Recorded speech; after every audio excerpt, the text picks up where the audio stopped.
Halo, kali ini kita akan melihat lebih lanjut mengenai gratifikasi dalam perspektif penerapan pasal gratifikasi. Aturan gratifikasi dibentuk untuk memberantas praktik gratifikasi yang dianggap sebagai akar korupsi. Konsep ini tercermin dari beberapa hal yang menjadi karakteristik khusus dari delik gratifikasi.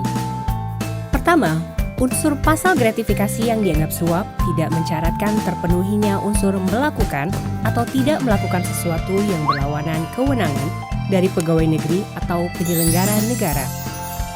Artinya, cukup dengan diterimanya gratifikasi yang tidak sah dan tidak dilaporkan, maka pegawai negeri atau penyelenggara negara tersebut dianggap telah menerima suap dan terancam hukuman pidana sampai dibuktikan sebaliknya. Kedua, ancaman pidananya pun cukup serius.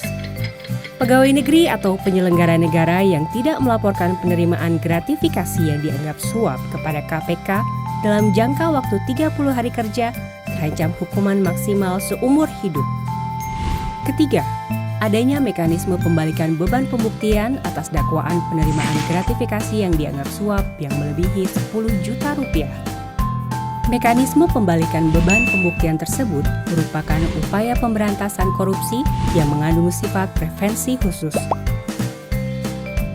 Dengan adanya aturan ini, apabila pegawai negeri atau penyelenggara negara didakwa menerima gratifikasi yang dianggap suap, maka pegawai negeri atau penyelenggara negara tersebut yang memiliki kewajiban untuk membuktikan di pengadilan.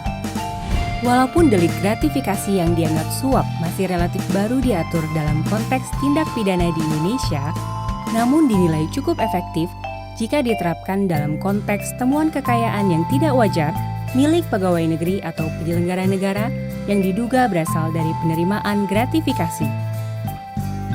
Para pemberi gratifikasi pun tidak luput dari ancaman pidana. Terlepas dari dilaporkan atau tidaknya sebuah tindakan gratifikasi oleh penerima kepada KPK, secara hukum sang pemberi dapat diancam pidana sebagai pemberi suap. Dalam hal pemberi memang mempunyai niat jahat untuk menggerakkan seorang pejabat untuk melakukan atau tidak melakukan sesuatu dalam jabatannya. Demikian beberapa karakteristik khusus dari delik gratifikasi yang bertujuan untuk membasmi akar-akar tindak pidana korupsi sehingga bisa menciptakan pemerintahan yang sehat dan kuat bagi semua lapisan masyarakat. Laporkan penerimaan gratifikasi melalui gol.kpk.go.id.